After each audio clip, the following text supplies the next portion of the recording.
Party నుంచి party కోసం పనిచేసిన ప్రతి ఒక్కరికి నాయకులకు కానీ కార్యకర్తలకు కానీ తెలుగుదేశం పార్టీ కుటుంబ సభ్యులకు కానీ అలాగనే జనసేన పార్టీ నాయకులకు కానీ కార్యకర్తలు కానీ జనసేన పార్టీ కుటుంబ సభ్యులకు కానీ అలాగనే భారతీయ జనతా పార్టీ నాయకులకు కానీ కార్యకర్తలకు కానీ కుటుంబ సభ్యులకు కానీ అందరికీ పేరు పేరున ధన్యవాదాలు తెలుపుకుంటున్నాను. ఈరోజు కడప నియోజకవర్గంలో కొత్త చరిత్ర సృష్టించాము. దాదాపు కడప నియోజకవర్గంలో తెలుగుదేశం పార్టీ ఈ యొక్క ఎలక్షన్లో వాళ్ళందరూ చేయి కలిపి మూకుమ్మడిగా పోరాటం చేయడము, ఈ ఎలక్షన్ సజావుగా జరిపించడము జరిగింది. ఎలక్షన్స్ ముందు నుంచి 6 నెలల నుంచి వైసీపీ నాయకులు ఒకటే మాట మాట్లాడుతున్నారు. బూతులలో ఏజెంట్లను కూర్చోబెట్టుకోలేరు తెలుగుదేశం పార్టీ. వాళ్ళకి ఛాలెంజ్ చేశాము. ఛాలెంజ్ చేసినట్టే మా వైపు నుంచి దాదాపు 4 వ్యక్తుల్ని బూతులలో కూర్చోబెట్టినాము. పొద్దున్న బూతులలో కూర్చుండేసరికే వైసీపీ వాళ్ళకే అర్థం కాని పరిస్థితి తీసుకొచ్చాం. వాళ్ళకే ఏజెంట్ లేని పరిస్థితి, వాళ్ళ ఏజెంట్లకి అన్నాలు పెట్టుకోలేని పరిస్థితిలో ఈరోజు వైసీపీ నాయకులు ఉన్నారు. మా వాళ్ళకు కూడా అన్నాల డబ్బాలు తెప్పించి మజ్జిగలు ఇచ్చి జ్యూసులు ఇచ్చి మంచినీళ్ళు ఇచ్చిన పరిస్థితి ఈరోజు కడప నియోజకవర్గంలో మేము చేసి చూపించినాం. దీనికి మొత్తం క్రెడిట్ గోస్ టు తెలుగుదేశం పార్టీకి సంబంధించిన నాయకులు, కార్యకర్తలు, సానుభూతి పరులు, కుటుంబ సభ్యులకు చెందుతుంది. మేము ఓన్లీ పైన సూపర్విజన్ చేసిన వాళ్ళమే. మొత్తం క్రెడిట్ గోస్ టు మా నాయకులకే వెళ్తుంది. వాళ్ళందరికీ మరొకసారి పేరు పేరున ధన్యవాదాలు తెలుపుతున్నాము. ఓవరాల్గా ఎలక్షన్ ప్రశాంతంగా నడిచింది. ఎక్కడో కొద్ది చోట్ల ధన ప్రభావం చూపించి కొంతమంది అత్యుత్సాహం ప్రదర్శించిన కార్పొరేటర్లు అక్కడ ఇక్కడ సైక్లింగ్ చేసి కొంతమందిని తీసుకొచ్చి చేయాలని ప్రయత్నం చేయడం, వాటిని మా వాళ్ళు తిరగగొట్టడం కూడా జరిగింది. అలాగనే ఎలక్షన్ అంతా అయిపోయినాక ఇక పరిస్థితి అర్థమైపోయి వైసీపీ నాయకులు 2-3 బూతులలో మిగిలిపోయిన ఓట్లు వేసుకోవడానికి ప్రయత్నించడము, దాన్ని కూడా ఎదురొడ్డి మేము పోరాడడం జరిగింది.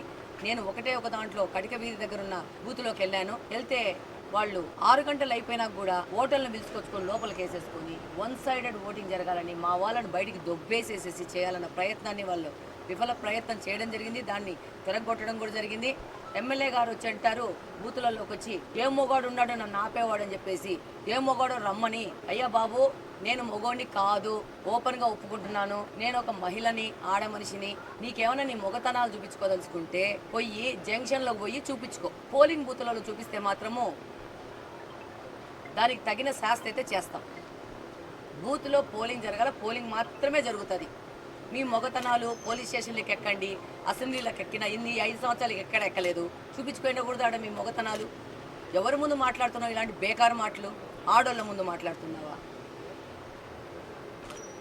ఇదే నేను 8 నెలల నుంచి ప్రజలకు చెప్తా ఉండేది. వీళ్ళకి సంస్కారం లేదు. ఆడోళ్ళు ఉంటే ఎలా మాట్లాడాలనే సంస్కారం లేదు.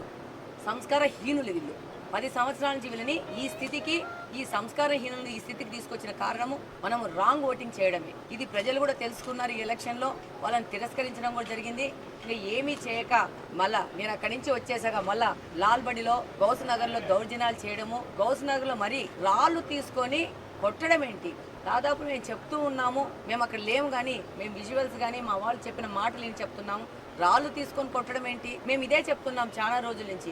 గంజాయి అలవాటు చేసి ఏమీ తెలియని అమాయకమైన యువతని చెడుదారి పట్టించి వాళ్ళకి ఇలాంటి రాళ్ళు, రప్పలు, కత్తులు, కటార్లు ఇచ్చేసేసి కడప నగర ప్రజల మీద దౌర్జన్యం చేస్తున్నారు. ఇక్కడ Telugu Desam party, BJP, Janasena, communist కాదు, ఇక్కడ సంఘ విద్రోహ శక్తుల్లాగా తయారవుతున్నారు. రాళ్ళు రువ్వడం ఏంటి నాకు అర్థం కాల. బూతులో నన్నేమో ఏదో ఛాలెంజ్ చేస్తున్నాడు, మొగోడా, ఏ మొగోడు, ఈ మొగోడు అని చెప్పేసి.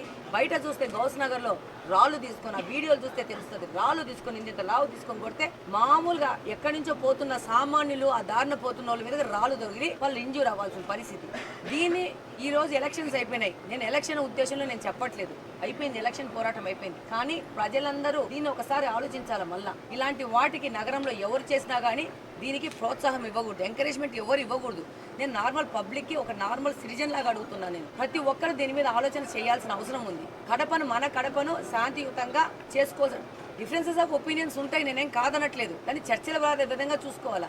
ఒకరు వాళ్ళు వచ్చేసేసి ఇన్స్టిగేట్ చేయడము, వాళ్ళకి సంబంధించిన నాయకులన్నీ వచ్చి ఒక్కచోట కుప్పకూడడము, కొంతమంది పోలీసులు దీనికి అత్యుత్సాహం వహించి తెలుగుదేశం వాళ్ళ మీద లాఠీ చార్జీ చేయడము, వాళ్ళని కొట్టాలని రావడము, ఏంది ఇది?